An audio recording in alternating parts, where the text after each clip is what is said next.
Minister Avigdor Lieberman, and he was speaking to a group, an American Jewish organization here in Jerusalem, and this is what he said, which was a bit surprising. He said, 2 Iranian warships are expected to pass through the Suez Canal on their way to Syria tonight, something which has not happened in many years.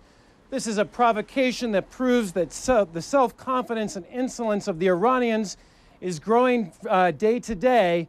And this happens after the Iranian president's visit to southern Lebanon and his aggressive declaration there towards Israel.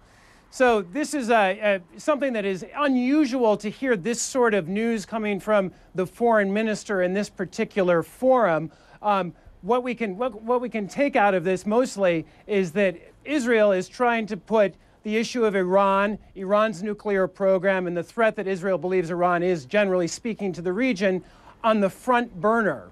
We've seen a lot of attention being paid to Egypt and the unrest in the Middle East, more generally speaking, in the Arab Middle East. I think in part, this is the Israeli government, and specifically Avigdor Lieberman's way to put this issue of Iran back front and center. And basically, another Israeli government source told us this was not so much of a threat from the Israeli government, but a way for the foreign minister to basically paint a picture for the international community about how big a threat Israel believes Iran is. And that was going to be my follow-up question. Avigdor Lieberman, of course, from a very far-right party, they're in a coalition government, saying these things. What are other members of the government saying about this, if anything at all, at this point?